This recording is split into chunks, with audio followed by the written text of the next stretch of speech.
Malam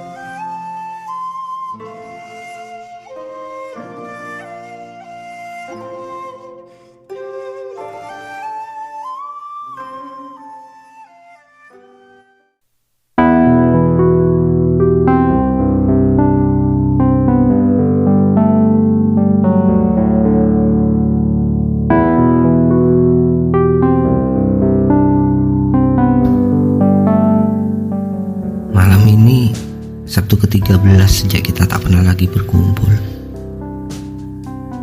Sejak kita tak pernah lagi menghabiskan malam bersama-sama, bercerita tentang hal tak penting yang akhirnya lebih nikmat dari sekedar meeting pencari uang.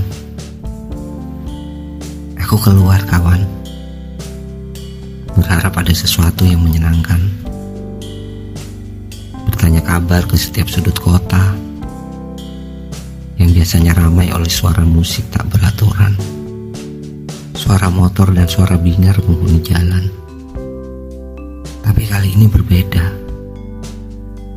Sabtu malam terdiam tanpa suara. Walau tampak dari mereka wajah ceria yang penuh paksa, karena diredam cemas yang terluka. Aku pelankan laju motorku di tempat biasa kita bertemu. Suasananya benar-benar berbeda. Mereka lebih banyak merenung tentang arti dari peristiwa. Ada apa ini sebenarnya? Dan akan kemana kita melangkah? Tempat ini tempat biasa kita habiskan malam, mengisinya dengan cerita-cerita panjang, dan akhirnya berlabuh di pagi yang buta. Aku terdiam begitu dalam, menyaksikan biru suasananya. Tempat yang biasanya penuh sesak, bahkan kita selalu berebut tempat dengan mereka, sekarang lengang tanpa suara. Ada yang hanya terhias kursi tanpa manusia.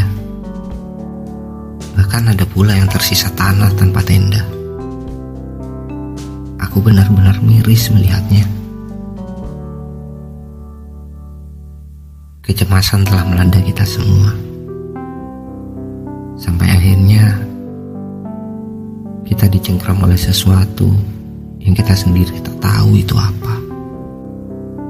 Coba kau lihat tempat ini kawan. Jutaan cerita tumpah di sini sebelumnya. Tapi kini hanya bisikan-bisikan kecil yang terdengar tentang nasib para pekerja yang tak tahu harus berbuat apa. Hitamnya nasib mereka sehitam malam yang mulai jelas di tempat ini. Lampu-lampu tak lagi utuh, dan mungkin sisanya tinggal menunggu waktu. Setelah aku merenung, aku baru menyadarinya. Ternyata ini adalah normal yang baru, bukanlah keadaan yang baru normal, di mana kita harus merelakan budaya kita terenggut paksa. Keramahan pun harus tertutup dengan kain, karena mulut dan hidung dianggap pintu petaka. Kita sudah hilang akal pada penjajah budaya yang hadir di luar kesadaran kita. Kita sudah dijajah kawan.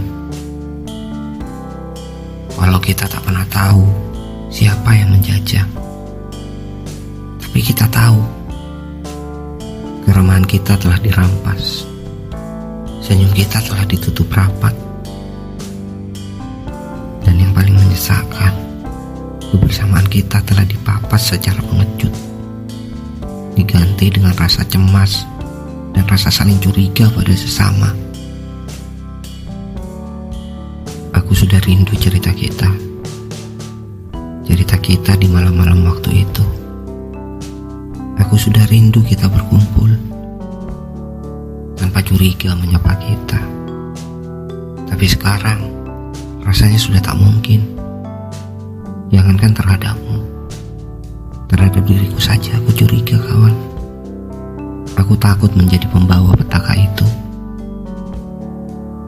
Atau mungkin ini sudah takdir kita.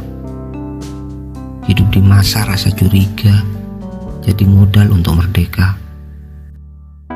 Akan dibawa kemana kita selanjutnya jika kita terbiasa dengan hidup yang seperti ini?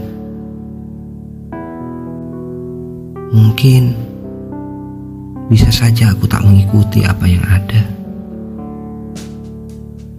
Tapi apa aku sebegitu yakinnya tak akan terpapar dengan virusnya? Tapi kalau aku ikut aturan mainnya, aku harus meringkuk di dalam derah. Lalu aku harus bagaimana, kawan?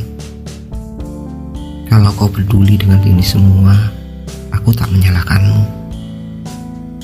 Karena kamu sayang akan hidupmu, walau harus mengorbankan semua waktumu. Tapi jika kamu tak peduli pun, aku juga bisa menerimanya. Karena aku tahu nasib sisi rumahmu ada di kaki dan pundakmu. Sementara aku hanya bisa berharap ini berakhir, walau tak tahu akhirnya seperti apa. Bagaikan air yang mengalir dari gunung ke lautan. Kadang harus berbelok, kadang harus lurus, bahkan kadang harus terhalang batu-batu besar yang berdiri kokoh di tengah aliran. Walaupun aku percaya akhirnya akan sampai juga ke lautan tanpa boleh memilih kemana muaranya. Semoga kita masih bisa bersama lagi, kawan. Walau aku tak yakin bisa seperti dulu. Tapi setidaknya rasa curiga ini telah pergi. Dan rasa cemas ini telah musnah di telan waktu yang masih tersisa.